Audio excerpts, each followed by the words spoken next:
My friends, there's one crucial guitar skill that tons of intermediate players are lacking, and it prevents them from sounding like a professional guitar player. What I want to talk about today is accenting the harmonic context and movements of the background music in your guitar solos, just like this. It doesn't really matter how much you work on your technique or how much you're practicing. You will sound like a beginner player whenever you whip out a guitar solo. Because when most guitar players, especially in rock and metal, see a riff in D minor, for example, or a chord progression, they just think, wow, all of this is basically in D minor. I can just blast the D minor scale over that. So technically that means they're playing all the correct notes, but most players are not accenting the chords individually as they're changing. But this is exactly the most important skill you should work on every day when it comes to guitar solos and also improvisation. So to help you out with that as much as I possibly can, I prepared a really cool practice etude for you this week. So a practical exercise workout in the form of a really cool guitar solo that has a special focus on accenting the chord changes in the background. Here's how that sounds like at the final tempo, but don't worry, it's not as hard as it looks. Check out how cool the final result will be.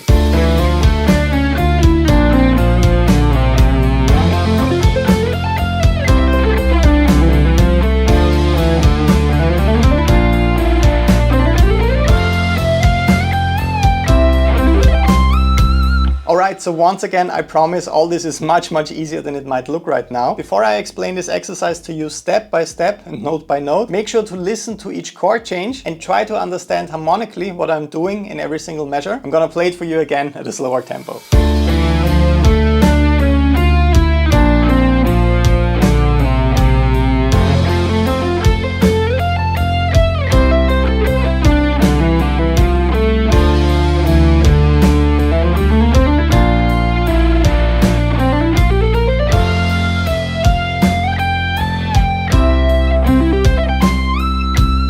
Alright, so first of all, this is the chord progression we are working with today. D minor to B flat major, F major, C major, D minor, B flat major, F major, C major. Very simple, very common chord progression. So all of these chords are constructed out of notes that we can find in the D minor scale.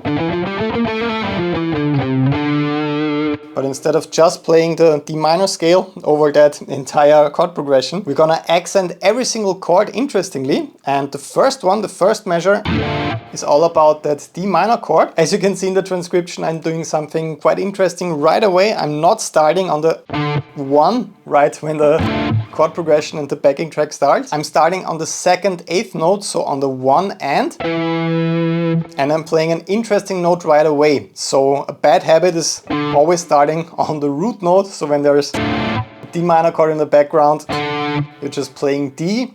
I want to play the major second instead, so E. And since it starts on an offbeat, so not on the 1, on the 1 and, I want to play an upstroke for that to kind of feel the start on the offbeat, and I'm hammering on to the next note right here, to the minor third, to F right here. So it's 1, just like this. And then for the rest of the measure, I'm just imagining that D minor chord and I'm outlining it with my solo notes. So I'm kind of seeing it as an arpeggio.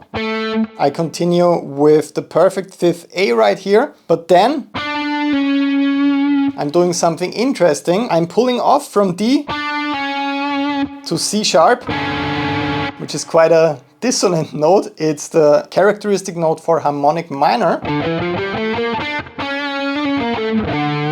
So I'm getting that kind of exotic sound by doing that, not fully switching to harmonic minor. I'm just including this one characteristic harmonic minor note.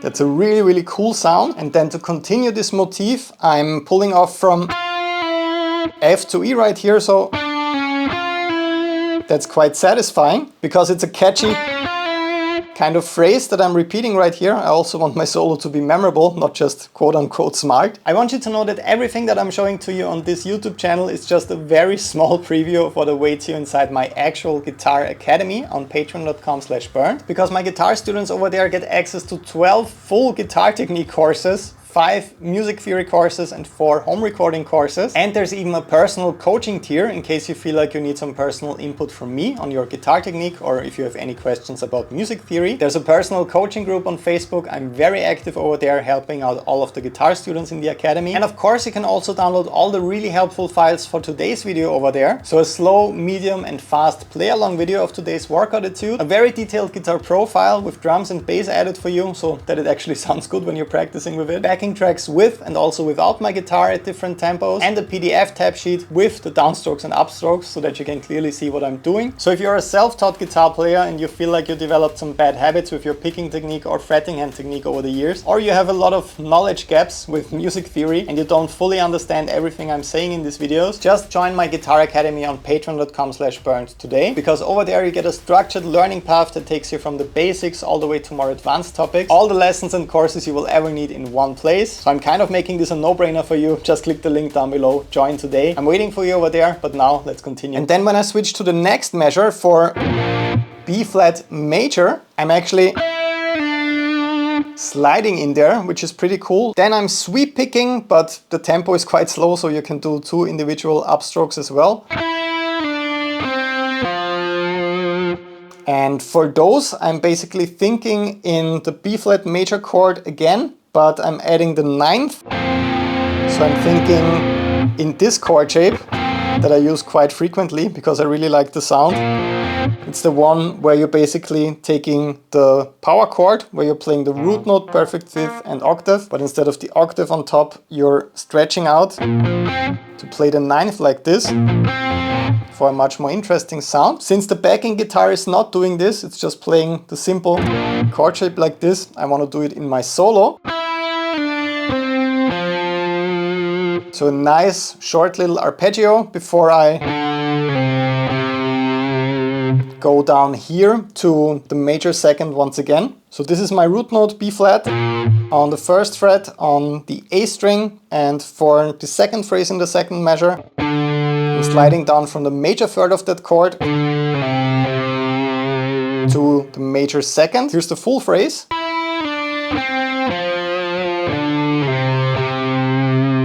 And I have quite some time for these quarter notes, so I want to make sure to add a bit of vibrato to accent them. And then in the next measure, for F major, I want to include my first faster arpeggio. So this is a super classic sweep picking arpeggio.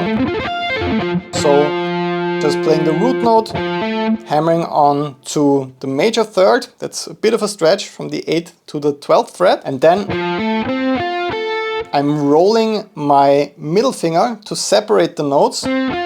So I don't want it to sound like this. I want this kind of sound, but instead of just playing the arpeggio up and down, like you hear it quite often in metal guitar solos, I want to do something a little bit more interesting phrasing wise. Once again, starting on the offbeat. So I'm hammering on right here to C on the 13th fret on the B string, and then going back to A right here on the 10th fret, and I'm kind of repeating that motif up here by going all the way to F, the root note on the 13th fret on the high E string, hammering onto the major third, and then going down to the major 7th E on the 12th fret. So a bit of a complicated measure, but it's really, really interesting. Check it out. And then we're almost done with the first half.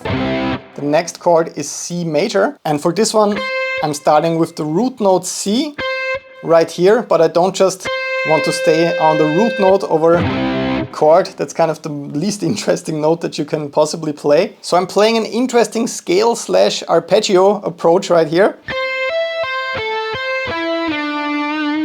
That's one of my favorite phrases in there because it's pretty cool and kind of unpredictable. You don't really know where it's going when you play it and listen to it for the first time. So another hammer on pull-off phrase from the root note to the major third, but then an upstroke on the B string followed by a downstroke on the high E string immediately, and then I'm skipping a string and I'm sliding down from the 9th to the 7th fret right here on the G string. Once again, pretty slow.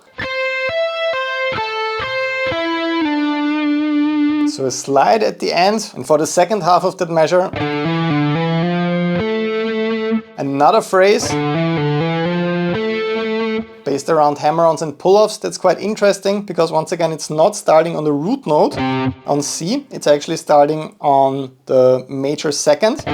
So on D, on the 5th fret on the A string. So it's a nice setup for the second half, which is going to be a bit faster and more interesting. So for the second half, I'm also introducing a basic motif. For this one, I'm starting with the minor third, so with F over that chord in the background. D minor once again, so F, E, and then down to D. So I'm playing the minor third, the major second, and then the root note, which sounds pretty catchy over that chord. Very simple melodic approach.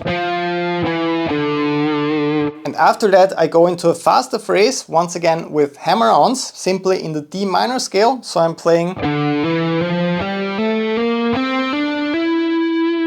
super simple scale phrase, but it's kind of cool because it's following that basic catchy motif. And here's where it gets really interesting. Of course, I want to repeat this approach to make it as catchy as possible, but I also want to come up with some new ideas to keep it fresh. So for this next measure, where I'm playing over the chord B flat major, I'm starting with the perfect 5th, F, on the 6th fret on the B string, and the next notes are going to be overlapping. So I'm letting F ring out while I'm playing the other notes on the G string. So that causes some interesting dissonance, especially with that first note that I'm playing with E, because it's just a minor second away from F.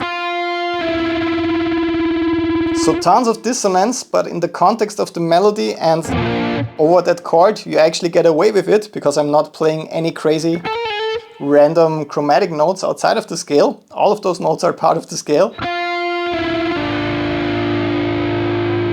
Pretty cool, one of my favorite tricks and one of my favorite quick tips as well. Just because you're playing a solo, it doesn't mean that you can't play any overlapping notes. And then I'm just repeating that hammer-on approach in the scale, but I'm moving it to the G, B and E strings. So all hammer-ons, just down-picked notes as well. Then I'm going for a more melodic measure for F major. I'm still keeping that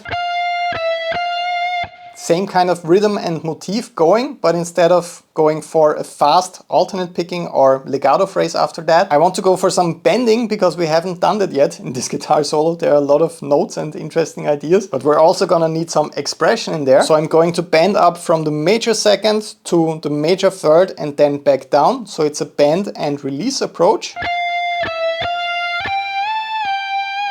So not that hard, but pay close attention to hit the right pitch after your bend to get that kind of sound and not bending way too much or too little. You really want those two notes that are in the scale to make this work. And then for the last measure and for the last big challenge, you're starting with E on the 12th fret on the high E string, which is easy enough. That's the major third over that C major chord. But then there's that major sweep picking arpeggio shape once again, which serves as a really cool climax because we're gonna go all the way to the 24th fret. If you don't have 24 frets, you can also go for a different note at the end, don't worry. And for this arpeggio, I'm doing the same thing that I did for the F major arpeggio, if you can remember that from earlier. Then I'm hammering on to the major third E on the 19th fret. Then I will roll my finger for the next notes in the arpeggio to separate them. And then I'm going to pick C with an upstroke on the 20th fret on the high E string. So I want to come out of that arpeggio with that upstroke because I will slide up to the 24th fret after that upstroke. So it's not just a hammer-on in this case.